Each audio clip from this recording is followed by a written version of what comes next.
Denis Lalemière pour Cinémaniacs, une petite vidéo rapide pour vous parler d'une série que j'ai binge-watché rapidement dans un week-end il n'y a pas longtemps. Et ça, c'était disponible sur Amazon Prime. Si vous n'avez pas Amazon Prime, là, peut-être une bonne raison de vous inscrire. J'ai écouté Truth Seekers. C'est une série de 8 épisodes d'environ une demi-heure. Ça se regarde facilement, c'est rapide. En gros, vous avez 4 heures de divertissement et c'est du bonbon du début à la fin. Ça met en vedette Nick Frost et Simon Pegg. C'est des noms qui doivent dire de quoi. Si vous avez vu Shaun of the Dead, qui est basé une genre de comédie d'horreur avec les zombies. Il y a aussi Hot Fuzz, qui est un genre de Little Weapon, si vous voulez, en campagne. Vous avez At World's End, qui est une réunion d'anciens chums qui veulent faire une tournée de bar science-fiction. Et il y a aussi Paul, qui était avec Seth Rogen, qui faisait la voix d'un extraterrestre qui était sur Terre, prisonnier, qui essaie de s'échapper du FBI, avec deux chums qui sortaient du San Diego Comic-Con.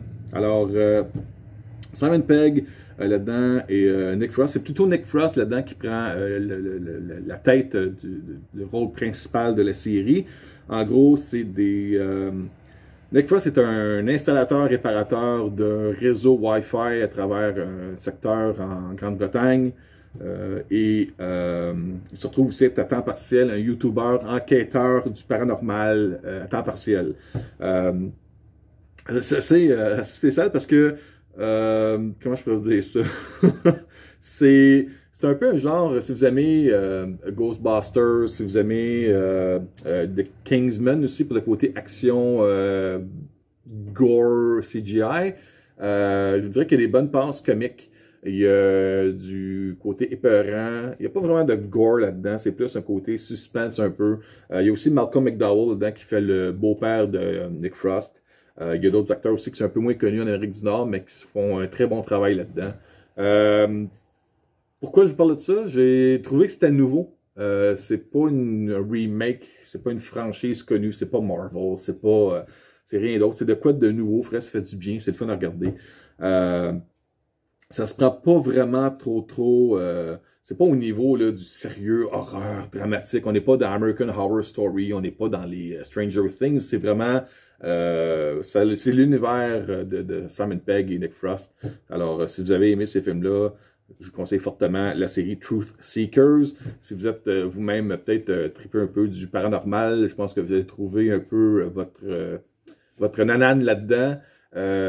Puis en même temps, lorsque ça finit, je vous dis rien, là, je vous dis pas de spoilers, rien, mais lorsque ça finit l'épisode, à la fin de l'épisode 8, on laisse beaucoup de place à une autre saison. Puis j'ai déjà hâte de voir s'ils vont sortir une deuxième saison pour Truth Seekers et où est-ce que ça va se diriger. Ça risque d'être même une twist autre que du paranormal, mais on verra rendu là. Alors, je vous mets ça entre vos mains. C'est sur Amazon Prime.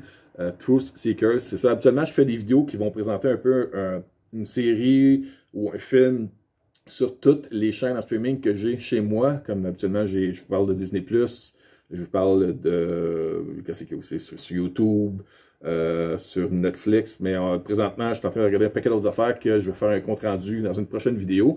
Là, j'ai eu le temps d'écouter les 8 épisodes au complet de cette série-là. Alors, j'avais hâte de vous en parler. Alors, c'est pour ça que je fais une petite capsule rapido presto.